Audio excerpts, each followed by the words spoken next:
Welcome back to DeRo and the Diehard. I am your co-host, Ben Baton. With me is the legendary, the one and only Dwayne de Rosario. DeRo, you were not here earlier this week. You were somewhere better, somewhere more heavenly, somewhere with some sand, some good weather, with some sun. How was it? Not long enough. Not long enough? It's always beautiful, man. It's always nice to get that sunshine. Yeah. That vitamins in your soul. Yeah. Just, refresh and replenish. And no, it's good to be back for another great episode of DeRo and Diehard. I missed you, bro. I missed you. Yeah, man. I missed you too, man. I missed you too. Like every week I'm so used to. Yeah, I know. We got a thing going on right now. So what'd you do over there? Did you just lay on the beach? Relax. Get some tanning done? Like, what'd relax. you do? Just hang out? Just relax. Yeah, lovely. Just relax. Did 0, and that was it. And it wasn't like this out? Perfect. Man. Of course, swam some salt water, did a little jet ski, but did a little jet ski, whatever. This is what it is. This is what it is. Well, since you were away, a lot's gone on like it always does, and one of the biggest names in football is back in the spotlight again, and not for the good reasons that we're used to seeing him in the spotlight. Cristiano Ronaldo finds himself in a precarious situation with his club Al-Nassr. He's currently going on strike. He's removed himself from whatever that means from the previous game against Al-Ittihad, and he's actually expected to not play his upcoming match tomorrow. So, to give the situation and you guys a bit of context on what happened, Cristiano Ronaldo went on strike after his former teammate Karim Benzema announced that he was going from Al-Ittihad in Saudi to Al Hilal, the known powerhouse league winner, the big dog of the Saudi Arabian league. Per Fabrizio Romano, so that's a pretty accredited claim, Ronaldo claimed that Al Nassr had a lack of commitment that matches ambitions in the transfer market, only signing one relatively unknown Iraqi midfielder. Now, compared to other big clubs in the SPL, they signed big players. They got players from the Premier League, from Serie A, and they actually showed ambition for their players. There's the one thing, right? Next thing is that Al Nassr is one of the clubs in Saudi Arabia that are owned and invested in by the PIF, the Public Investment Fund. The others are obviously the bigger clubs, the Al Hilals, the Al Ittihads, those rival clubs who signed the big players.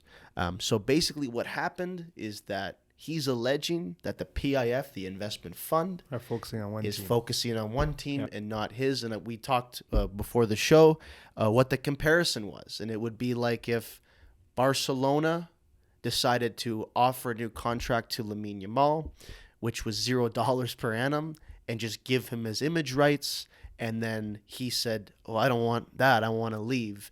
And La Liga stepped in and plucked him from Barca and put him on Real Madrid. That's what the situation is that we're dealing with. On a higher scale. Because La Liga is a league, right? This is an ownership group. This is an ownership group, but it's like... That owns three of the strongest teams. The three strongest teams, they fund them. There's plenty of variables to this. And, the first question I have for you is he right in making these complaints and in making it so public? I mean, to be frank, everything he does is pretty public. Yeah. But was he valid for this? At the end of the day, there's some validation in that because he's a winner at the end of the day, and you're seeing that motivating piece coming from him. Yeah. That he wants to win. He wants to improve and bolster that roster that he's currently playing with. At the end of the day, they're probably looking at him and saying, "Dude, you have you checked your paycheck every 2 weeks or every month? Whenever he gets paid, we're giving you all the money. We have to take a look at that. With this team, we have no more money. We're cashed out all into you. Yeah. Right. So they have Ronaldo. So I think they feel like they've achieved. They've done what they needed to do with that team. Yeah. And he's just being a competitive guy. There's a lot of pressure on him. Obviously, no coincidence of the timing of this right now. I don't Portugal like it, man. Going into the World Cup. I don't like it. So it's a tough one, man. Like, again, once you're in there, you kind of know the ins and outs. But the Public Investment Fund, PIF, that owns these three teams is a very strong group. Very powerful. Well, they're linked wealthy to other ownership groups around the world. And this is a conglomerate with trillions of dollars, if not that. Yeah, right? I played in MLS, so I've faced this exact same thing. Yeah, where the teams that I've played with, we always look like we were the underdog. We always look like we were the stepchild because of the way we were treated. While other clubs within the league with the same ownership group were getting the bells and the whistles. Really? The players, yeah. But at the end of the day, we're the ones winning. Hell yeah, man! So that's Show the difference, right? Yeah. Why was that happening to you? As like, who were they giving money to? MLS teams are the league. There's a few ownership groups that own multiple teams. Yeah. Okay. Right. So the teams, it's the same situation. So they own maybe 3-4 teams in the league. Yeah. So there's 2 teams they identify with, and those teams are always getting top players. Who are those teams? Well, I don't want to. You don't want to. Yeah. Yeah, that's not my place to say that, but. It happens. Yeah. And okay. that's the double-edged sword with having an ownership group. Yes, it's good because they're funding the league per se. Yeah. They're creating jobs. They're creating opportunities. Yeah. But at the end of the day, when it comes to competing now, there is clear favoritism in a market that is highly favored. It's human nature to have preference, I guess, right? And you're going to also make the economically feasible decision. Right. Based on a lot of things. Based on of course. The location, based on the economic trajectory of that team and the fan base, how many followers they get, that's a much probably easier sell than a team that's probably not in a bigger market. In a bigger market, yeah. Correct. And is it not a conflict of interest for one owner to own multiple teams? Well, 100%. That's what I said. The double-edged sword. So but they also need it. You know what I mean? The league needs it, yeah, because that's 3 extra teams, and you're creating jobs for how many kids and players, hundreds right? of people, yeah. So it's one of those. It's tough. Yeah. I mean, most sports in North America are run that way. MLS is a little bit unique in its space because they own multiple entities. Yeah. But within the same. In the same city, different league, right? I guess, exactly. but they do run it, and that's to not go too into that, but that's the conversation I've been hearing around, not to be off sport, but people are like trying to figure out if the Maple Leafs should sell or they should keep before the trade deadline, and somebody was making a really good point on this about how it's impossible to have for like one ownership group to have multiple good teams at the same time, like. They own the Jays. They own TFC. Now they do. They own the Maple Leafs. They own the Raps. So like all 4 of those teams, it's impossible for them to be good at the same time because where are you going to put the money? I mean, look at when we won in 2016, that propelled the Raptors to win. Yes, true. Right. Yeah. And then they won, and they kind of fed out that kind of momentum. And maybe that gave the Blue Jays a little more license to go further and to spend the budget. Batista, I was around that same time. Yeah. So. It's like almost the stars would have to align so perfect for all of our sports teams to win. My God. No, it would never happen. Can you imagine that? That's a great problem to have. It'd be that would be the summer. People would be talking about that summer for the year, not even decades. summer, because it would be like, true, hockey's Stanley Cup is. You'd get like spring. The Stanley Cup playoffs and the NBA are like in April. Yeah. You would get the MLS is going toward the winter. Yeah, and then you would get the Blue Jays maybe the previous September, the fall. October or something like that. Yeah, fallish. Right? So you cover all the seasons. Oh my God, that would be dope though. That would be amazing. Let's go back to this Ronaldo discussion. I mean, and I have a question for you. A couple years ago, 4 years ago actually, before the Qatar World Cup, this is when he was still with United, and he went with Piers Morgan and did that very explosive interview. Right before the World Cup, where he moved to Saudi to begin his tenure with Al-Nassr, and I always thought, looking outside in, that was just a horrible move, a horrible timed move. Right before the World Cup, you kind of want, as a guy like him who does garner a lot of negative press, whether he deserves it or not, to have that spotlight on yourself and the team heading into a tournament as important as the World Cup. I just thought personally that was a bad idea.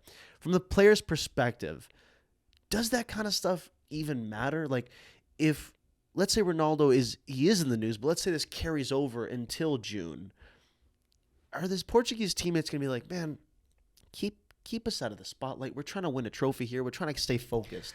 You know what? To be honest, I don't think it will. Not in this environment. That can't happen. They won't allow that in this environment. Yeah. This environment, they're like, we pay you too much. Like, this is not how it's going down. Mm-hmm. I think that's why he's back in training. I think they dropped the hammer on him. It's like, yo, you can't conduct yourself like that. Yeah, true.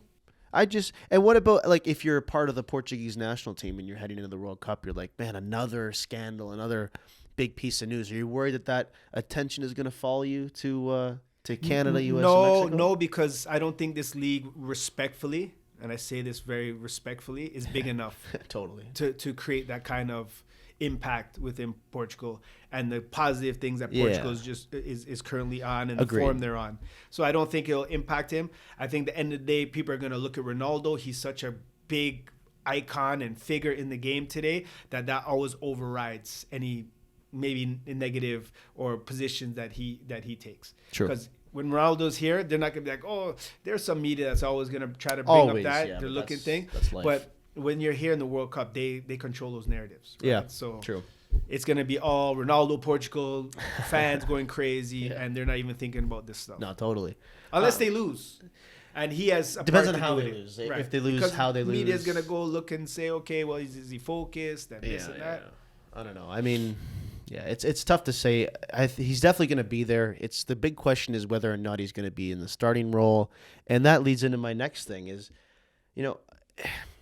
across a lot of sports, and I found this, and I was looking into this a little deeper, except for, and I was using high-profile athletes, all but a few, when they get to a certain age, naturally, their priorities change, their mentality changes.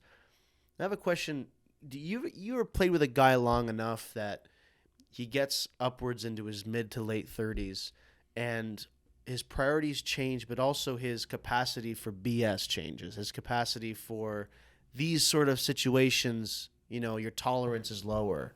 You seen that happen? Is that a normal thing for athletes? That's natural. I think it could vary depending on the circumstance. When players reach to a certain point of their career, their experience, the demand is more on their side. They demand more from the club side if they're delivering. Fans are demanding more. So it is a tough balance that one has to do. Mm-hmm. Football is a team sport, first and foremost. So you got to manage your ego, balance it with the team, because you want to be a guy that's not respected or liked by your players, right? Yeah. Because that's never a good situation. No, yeah. Right? And you don't want to seem a guy that's selfish. And sometimes a lot of things might come off selfish. Like Ronaldo here might seem selfish, but he's actually advocating for the team. And this one I don't mind like that. And the team's success. It's because ambition. He's demanding, hey, if Benzema's going here, and who are we signing? Where's my guy? Right? Where's our guy? Yeah, exactly. Yeah. Why don't we boost it up? Because that's what I said originally. My first comment is you can still see he's a winner. 100%. And he wants to win. Yeah. So there's nothing wrong with that. If I'm like my situation here back in the day, I was advocating because I wanted football standards to be higher, right? Mm-hmm, yeah. And I was willing to sacrifice even myself to make sure that happens. Okay. Right? And I wanted to get the support and the respect from within here that I felt like I wasn't getting at the time. That's going to benefit generations. And now we see Canadians now DPs, and playing in MLS. And that's amazing for me. Yeah. Because that's what I advocated for. And I've been advocating for. Exactly. And at the time, it sounds selfish, but to everybody else. But I'm like, I'm delivering DP numbers and surpassing that. Yeah. So why not step up and say, we're going to honor this guy, a local guy, a Canadian guy in our own market, and we're going to give him what he deserves. Why do I have to go outside of this market to get that from another city in another country? Right? You understand? It's always, it's true. It didn't make sense. Yeah. But thankfully, we're in a time forward now where we're getting the Osos and these guys getting what they deserve. Yeah. Right? Yeah. Like, you don't have to, if a guy's delivering year after year after year and he's a local guy, so what? Give him DP money. He's the Show guy. the incentive for the next kid coming up. It's like, I can play home. It's true. And earn, like anybody else. I can play in Toronto and I can make more than a great living. I can be a club legend. I can be a celebrity around here if that's what I want. And yeah. I don't know, man. I think it's a tough balance because on one hand, like you're saying, it's like fans who it's not what have you done for me, it's what have you done for me lately. That's not fans. That's just the world that you live in. Sometimes, right? And as an athlete, no, that's all the time. And as an athlete, you have to think like that. But sometimes it's a little bit invalid. Like, what are they're gonna bust your balls for what have you done to me lately if you're later on in your career? Like that's no. That's I think crazy. that's what about Rosario though? That's a different combo. Like, what have you done for me lately? And then there's a time again. There's public pressure on getting that big contract and delivering on that big contract. Well, when that's the key. Maybe it's not your job anymore to score 25 goals. Yeah. Maybe I'm paying you DP money to rebuild this club and make a strong impact and make good roots. Yeah. Maybe that's what you're getting paid for. But I'm the dumbass fan who's sitting like, oh, score a goal. Like yeah. Well, there's only so much narratives you could control. But true. I think at the end of the day, when you reward a player like that, or you could be simply just taking a stance of, here's a player that has been in the club from academy to first team. So we want to highlight the fact that we are willing to take this stance if any players rise to this standard within our development stream, within our development system. And there's nothing wrong with that. There's nothing wrong with that at all. The pressure is always going to be the pressure. You're going to have fans that don't know much about your career. They're going to see the moment, and that's just being an athlete.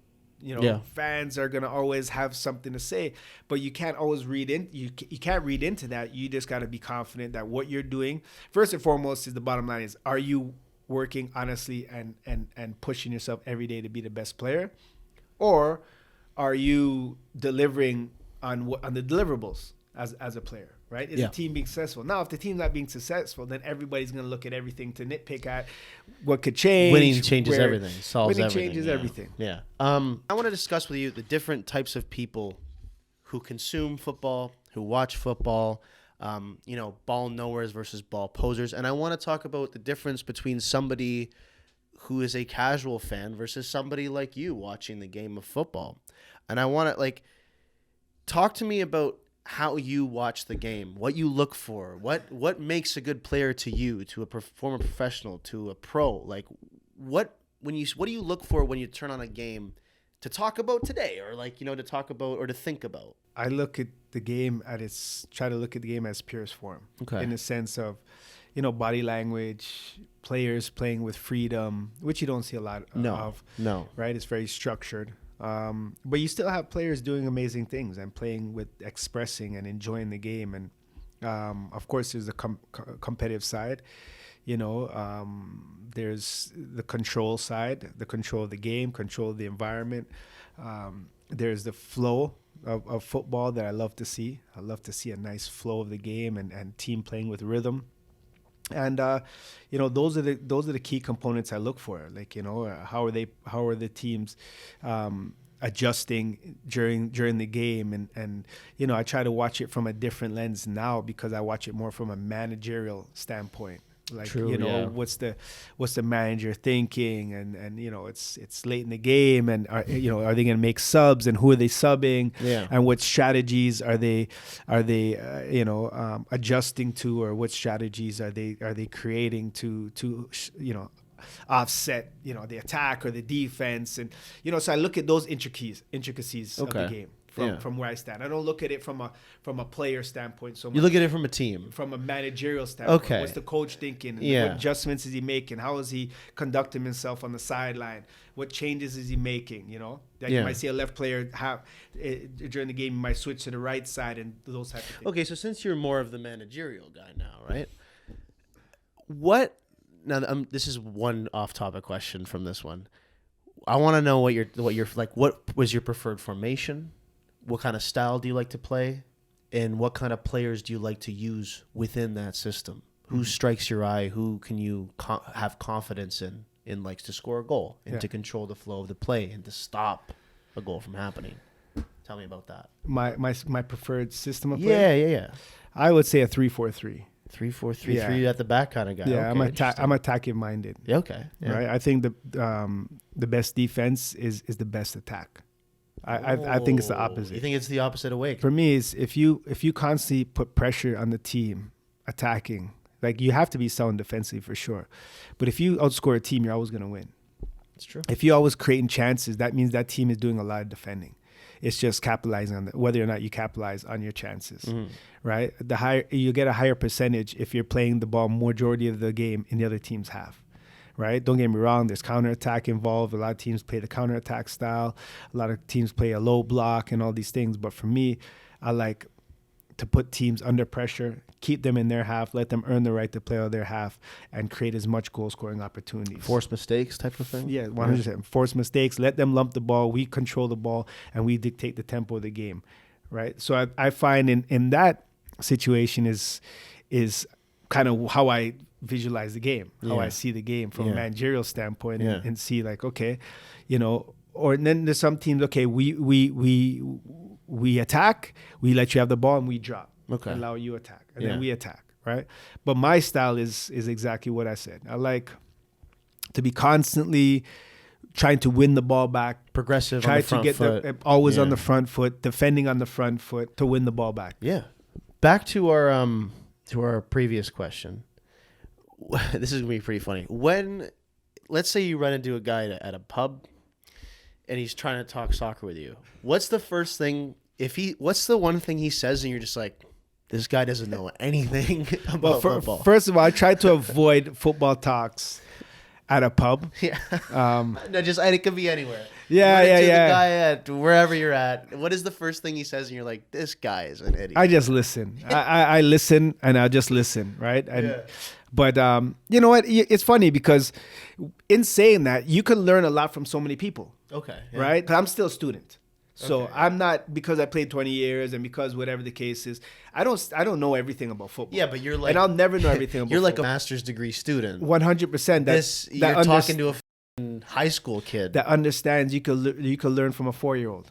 Really? 100%. It's funny. Youth teach you so much because having been working with youth for so long, if you just listen more sometimes and ask the question, you'll be like, that's very interesting. Take my note. I never really saw that play that you saw or whatever the case is. So you always have to leave room to grow as a person. Even at a pub, you could always, even though a guy's drunk and slurring and spitting beer on you, he might say something and there's like, oh shit, that's actually very interesting. Has that moment ever happened to 100%. you? Like that very moment? It's happened to me a lot of times because a lot of my time spent now is as an ambassador is to going in these environments, sharing the passion and love. I mean, because they love the game, right? They love the game. People in the pubs, they're watching football all day. It's their life. They're drinking all day, but they're watching football all day. It's their life, and they're constantly talking football, right? Yeah. So, I love it. It's culture, and that's constantly growing here in Toronto. No, dude, I listen. I love it, and what's great about that is like, not only, you don't have to be a former player to know about the game. You don't have to be a former coach to know about the game. What's great about nowadays is that you do find diamonds in the rough, fans who have their own YouTube channels and have their own podcasts. I mean, myself, like, it's awesome. But the same token, like, there's also a lot of people who have a lot of prowess on social media who don't know shit from Shinola about football. Yeah. And I'm not here to hate on it or anything like that. It's just like, it's so evident when they come out with certain takes. And I was just wondering, as a former player, as somebody who literally has studied the game, lived and breathed the game for your life, when you hear that kind of stuff, you're like, oh yeah. I mean,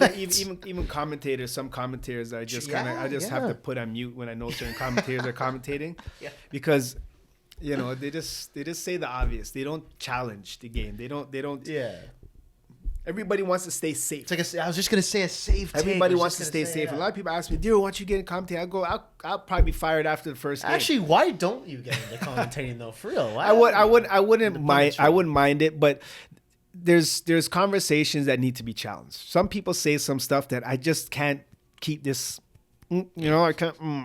So what are you worried? You're gonna cuss on there, or what? No, I'm not cussing. No, I'll always be respectful. But what are you gonna say? But I'll always voice my opinion. Yeah. Right, and not every time people want to hear your opinion in certain environments. True, right. So it puts you in a situation where you're always kind of like, I feel uncomfortable when I have to, kind of be mindful of what I'm saying. Yeah. Okay. Right. Yeah. And it could be anything really. Right. But it's just in that environment. Like sometimes you have to say, oh, that was a poor decision. Like that was a bad pass. Like they need to do better. Like the team is not playing at their standard, or this player, like when are they going to sub this guy off? Like he's giving the ball away, or, coach has made up. I think coach really got it wrong today. Like, he subbed the wrong guy out, or tactically he made an adjustment that affect the team, but everybody's just going to stay safe. That's the problem though nowadays. I think it's a very Canadian thing to be respectful. 100%. Canadians never want to rock too much. 100%. We always want to stay in this little thing area, and my career is always to show the world that we have talent. You're open to. I'm not here to go through the most like we're nice and then. No, I don't need to be. I don't want to be nice. No, I want to show the world that we have real talent. 100%. But I think that's a sports issue now. I think like a few weeks ago, Paul Scholes came out and said this pretty harsh comment on Man United center back Lisandro Martinez.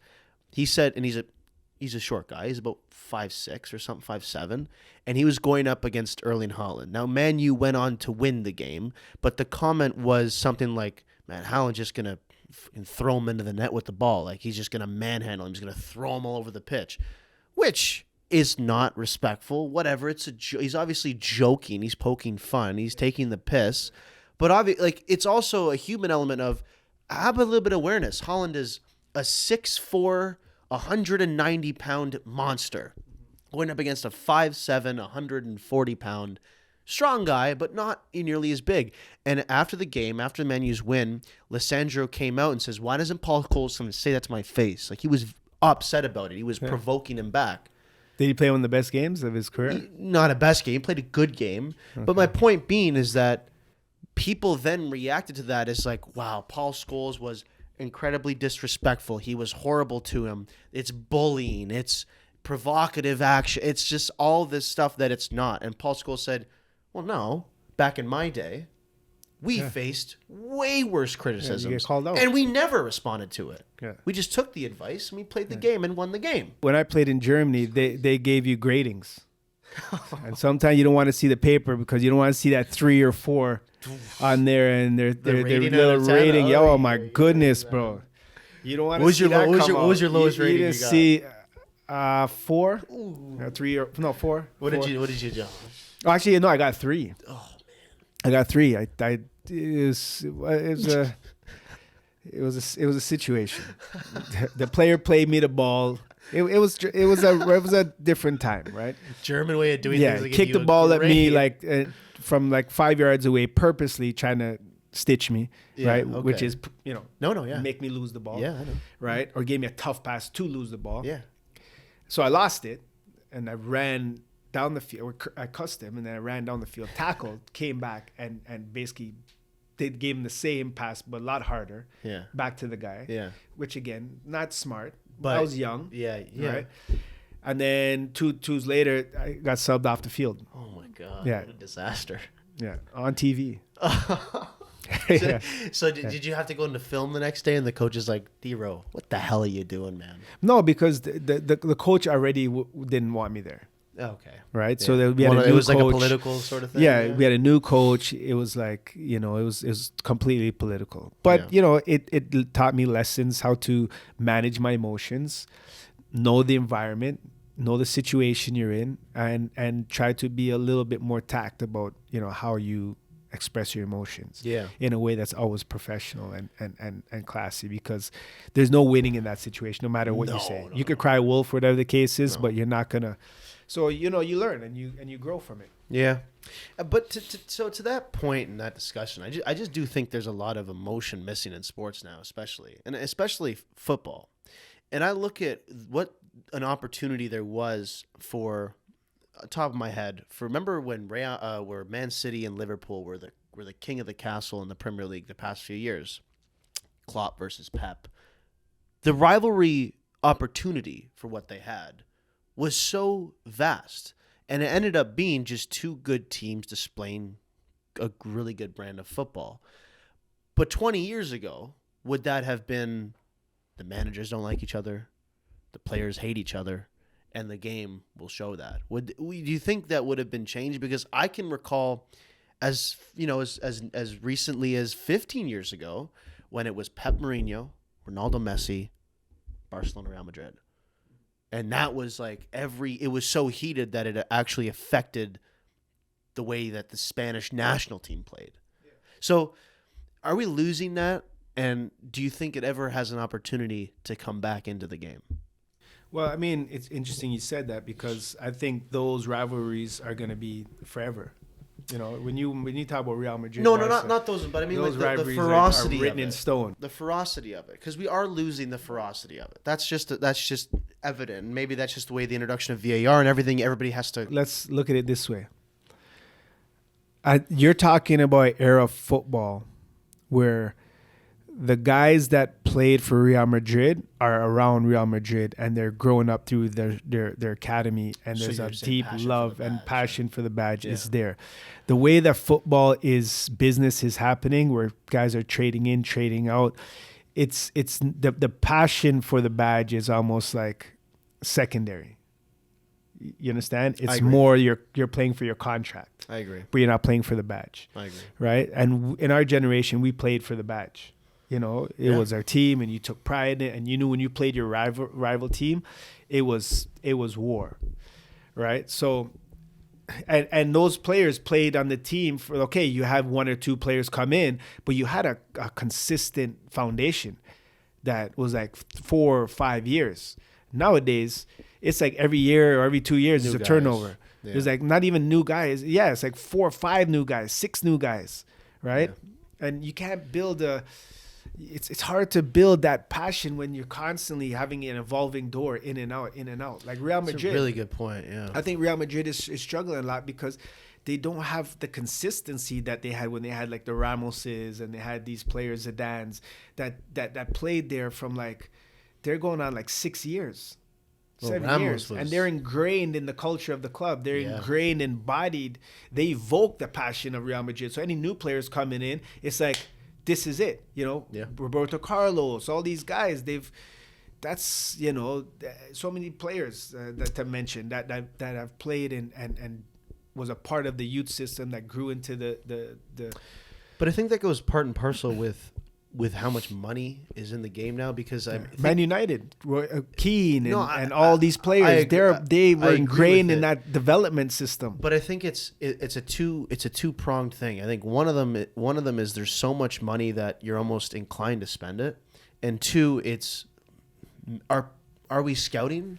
Spending the money is not the problem. But it's who are you spending the money on? No, but hear me out. I think it's both. I think that now Real Madrid have always had crazy money. Always. And they've always had the ability to go into a market and spend hundreds and hundreds and hundreds of millions of dollars. But I think that part of it is, okay, it's great scouting. They found Ramos from Sevilla and they found a guy. And then it's also performance, being able to play for that long and play that well for that long. But it's also like, think about all the revenue that they make a year. You're almost like, oh my God. It's like when you get you win the lottery. Are you not going to buy the sports car? Are you not going to buy the mansion? Are you not going to go on an extravagant trip? Of course you are. You have the money, so the means, and you're going to do it. So I think part of it is like they make so much money nowadays. If they don't spend money every year, because now we set that expectation, fans will be like, what are we doing? This is a horrible approach. We're not going to win anything. I think it's also that. But you're right with the players. Ramoses don't grow. Well, you touched on a couple of things. So with those clubs are culture. So they love football. So they're building a new stadium that's state of the art, right? State of the art stadium. Yeah. Right.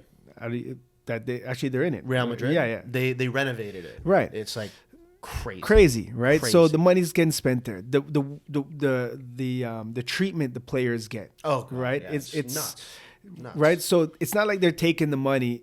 Their Ferraris and their Rolls Royces, that's what it is. So they can sit back and say, look at what we built for our players. Yes. The players come in, they have their own room, they have their hotel. The stadium has lounges in the suites. It's crazy. The stadium is crazy. It's crazy. So it's not like they're taking the money and just, where's all this money going? Yeah. Right? They're putting it back into the growth, into the passion of the sport, into the development of the sport, to create more fan experiences, to grow the fan base even further. So if you're spending it like that, I can't knock you. There's obviously a standard. Every time they go on the field, there's a standard. Not to mention, 4 years ago, they just came off a three-peat of Champions League. That's fucking unheard of. Like how, you know what I'm saying? Like, you know how hard that is to win that once, personally, much less twice, much less 3 times. As a Barca fan, you know how hard that is? I'm so glad you said that. And I'm glad as a Barca fan you're conceding that, but that is the hardest feat. But respect is where respect's due. Yeah. Respect, you have to respect that. Yeah. Like any footballer has to respect that. Yeah. Just like Messi and Ronaldo. Yeah, you might think Ronaldo's the best, you might think Messi is, but you have to respect either or of their contribution, what they did, because the numbers don't lie. They don't. Right? They so don't lie. yeah, I think the passion is maybe not there from the players because there's so much buying and selling. I've played Real Madrid, I've played Barcelona youth teams, and I'm not talking the affiliate team. I'm not talking about their second, third, fourth team. I'm talking about their actually top teams. Yeah. And they're phenomenal. But they're getting bought from teams left, right, and center. So what I'm saying is maybe if we keep some of those young talents, put that money into some of those young talents, they're going to carry on that legacy and that passion for that Barca badge and Real Madrid badge. Yeah. Right? Not one or two of them. I'm talking about the Iniestas and Xavis that came through the system. And their love for it is like, their love for it is so deep, even if a team wanted to buy them, they're not leaving. No, 100%. It's tough though. I mean, what are you going to change the whole footballing industry and ecosystem like that? Because now, like you're saying, it's at that point. You can, though. You can, but because you know why? Money sways a lot, and a lot of these kids come from places where they need it. They need the money. They need the money to Well, that's what I'm saying. But they're spending the money on their own kids. I understand that. And Barca and Real Madrid, we're not talking about these are kids from Catalan. These are kids from all over the world. That's what I'm saying. So they need the money to give to their families. And so when money and finances are such a high priority for people, should they care about the badge that much if they have to feed their family and send money back to Canada, to Argentina, to the Congo, to you do that because that's the culture of the club, and that's what the club has created the culture to be.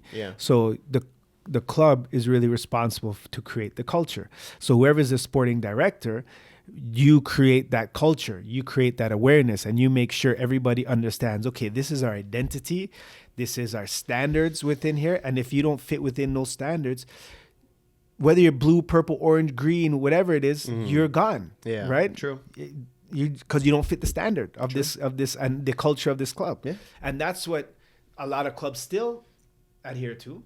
Right? They look at players' profile and say, "Yo, this player's an amazing, world-class player, but he just doesn't fit our culture." Let's stick with the club talk, and I want to just quickly touch on something before we wrap up the show. This is a common debate that's been going around quite a bit right now, and it's what makes a club a big club. Is it trophies? Is it history? Is it pedigree? Is it worldwide fan base? And I wanted to ask you, in your own mind, like, what is it that makes clubs like Man U, Barca, Madrid, Bayern, what makes them big? Is it their history, their current relevance, or their trophy cabinet? It's all the above.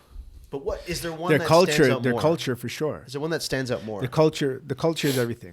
A culture, for me, in my opinion, the culture of a club is the identity, is the standard, is the model, is everything of the club. And the fans fall under the culture. Your success falls under the culture. Your lineage falls under the culture, right? And that's what makes, again, I say this respectfully, is Europe football a culture. Is because they're constantly giving reverence to the past. They're constantly keeping close connections with the original fan bases. There's a community, there's a culture, there's a brotherhood, there's a unity, and there's a clear identity. Mm-hmm. And I think that's what, for me, makes a successful organization. Not even a club, it's an organization, because it's a network of various components that make up the organization. The fans, the community, the sponsors, the players, the academy, you know what I mean? So it's the culture of a club that creates the identity that is identified amongst the rest of the football world of respect. It's like a gold seal stamp. What do you think about, like, take a team like Man City, who up until I think it was the late 90s, the early 2000s, were in the championship. And now it's a team that's won a Champions League, been to a Champions League final as well, won 6 or 7 Premier League trophies, FA Cups, Community Shields, legendary managers like Pep Guardiola. Can we look at that team right now as a bigger club in terms of reverence and history? Can we match them up against a team like Arsenal or a team like Chelsea? I won't say Man U or Liverpool because their roots run very deep and they're very old teams. But can we compare them to, are they bigger than an Arsenal? Are they bigger than a Chelsea? Can they compare themselves to a Borussia Dortmund? No, because the reason is that those clubs that you mentioned, they have a very rich pathway. So when you travel the world and play like U13s, U14s, you're always going to hear, oh, Arsenal. You're always going to hear, oh, Man U's. Yeah. They're developing talent. They're still developing talent. I never hear, oh, Man City. Respectfully, I've never you're heard, right. Like, and their Chelsea, their academy is very strong. Yeah, it's coming, but it's not quite Chelsea? There. No, Man City. Oh, that's what I'm saying. Man City, it's not quite there yet. And that's what I'm saying. Like, to be considered that, you have to have all components going in the right direction, and they're missing the foundation a bit because at the top they have the financial wealth to buy what they need. 100%, right? And I totally think they've done it the right way. And the City Group is doing some amazing things, and the City Group is really trying to, I think, figure out how to change that narrative. And I was actually in Argentina talking to the head of the City Group of the technical director. Yeah. And he's made it very clear that's their focus, is how can we start developing talent instead of constantly purchasing and buying talent. It's true, but people always complain about City buying everybody, and but that's their model. It's true, but they're they buy their trophies, they buy their players, they buy their success. I won't say that. That's nobody buys trophies. You'll find no, they're not like in the corruption sense, but you bought the whole squad to get a trophy. Which is whatever, but these are people that are play. They still gotta beat teams, and that's my point exactly. Man U has spent more money than Chelsea and then Man City in the last decade.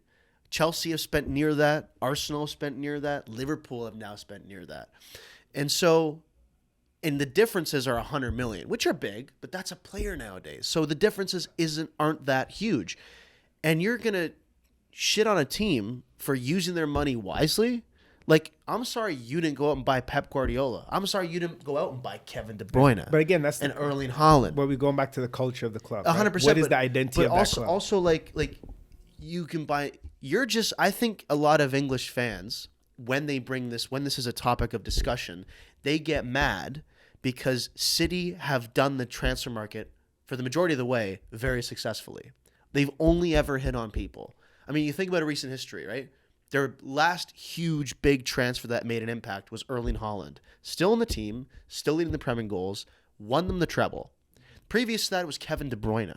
So they know how to identify players from certain leagues. They know how to identify talent that would turn into future captains that would win them trophies. Well, and that is a great... Well, I think you should commend them for that. Yeah. Well, Man City realized in order for us to be successful, we have to buy foreign players. 100%. And that's why... Not local guys. Yeah, the local guys, English without due players, respect, they're good, but they're not... They don't create the excitement, the energy. No, you're not winning with just local guys. No, and like, okay, sidebar. England is, like, I think we can definitively say, the Premier League, best league in the world. Right? I think we can. No, maybe it's for me. You don't think so? No, for me, I've never thought that. I thought Spain. For me, it's always La Liga because I look at football different. I'm not looking at football the most popularized, most polarized. No, and I'm looking at a league that every year they're either winning Champions League or winning Europa League. That's Spain. I agree with that. There's no other league that's consistently from 2000s or however far back you want to go. That has been consistently successful. I think in European championships. It comes in ebbs and flows. In the early 2000s, it was Serie A. In the mid 2010s, it was obviously Spain with Messi and Ronaldo there. And towards the late teens, it's tapered off and it's become England. I mean, the best teams are in England. right now. I don't think apart so. from PSG and maybe Bayern. I don't think so. I'm a big Arsenal fan, but I don't. The best team in the world right now we talk about probably in form. If you're indicating yourself on European pedigree in form, is Arsenal. Yeah, 100%. Then there's still Man City. Then there's still Liverpool. What I'm saying is there's really good English teams. There's enough of them that are well off enough on the European stage that you can say that England is the best league in the world. I don't think it has the best quality football. I think Spain probably has the best quality football. Well, we're gonna have to judge that after Champions League is finished and Very after true. Europa League is finished and Very see who's true. winning, holding the trophy. Very, very true. Yeah. Good Because point. a lot of people say a thing, but every time I see it, it's like, well, recently it's kind of changed, but what's the name from Italy one? Serie A. Serie A, A little bit of a came at fall. big boost. It But did. even Serie A, like Germany too. Right? But my original point was, I think we can discuss this over however many times we want, but people say that England is the best league in the world, but how many English players are able to translate when they get bought by a big club and translate over? Because the recent example, I mean, Harry Kane is the outlier, but the recent example is Trent. He goes to Real Madrid, barely gets any playing time, gets injured, new manager. Arbeloa says, listen, mate, I have no place for you in the squad. I have no use for you. You best start looking for a way out. That's a long list, and there's a long list of English players who came over and they just didn't do a lot. They weren't able to translate their game. Do you have any idea on why that is as a player? Why English players haven't been able to evolve when they go to other clubs? Not evolve, but translate their skill set to. In England, it's very fast paced. It's Physical very and fast. physical and fast, right? And that's why they bring in other players to create that, to give up the quality. that it's special. so funny. Yeah, exactly. They're just they're just brute force, and they bring in the German guy to be the midfielder, or or the Spanish guy to do that. or the French to be the French creative player with the flair, and bring in the Spanish with the flair, the Italian to bolster up their defense. Right. But I will say this, that because that is but again, going back to the youth, what I see from the youth side, I see that flair. And I see the abundance of it. And the thing is that's changing is the flair is coming from the outside their typical English player. If you understand what I'm saying. Like the demographic of England national team is changing immensely. Very big. And you have to, if you want to keep up with the world's game, who would think an African player will be playing on Germany and starting on German's first team and playing on all these teams now, right? Spain, I don't. That diversity and that accepting that different cultures coming in is going to help England to be successful.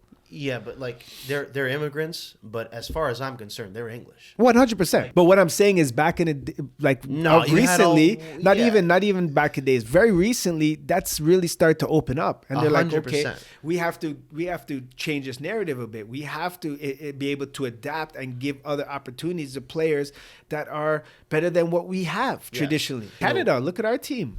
Yeah. Right? And look at what we're doing now. 100%. And I think that's a beautiful thing. With all walks of life comes different personalities that translate into soccer. I mean, you play a different game than any other professional played, and vice versa, partly because of where you're from and how you grew up. No, that's not partly. That's 100%. You know what I mean? I'm bringing you that West Indian Caribbean flair. I'm bringing you that, exactly. That waistline, that rhythm. Yeah. That shake and bake. But I was going to bring up when Argentina won the Copa America a couple of years. I think was it last year or a year before that? 2024. Their players chanted this thing that went viral on the bus. A video leaked about how all the French players are African.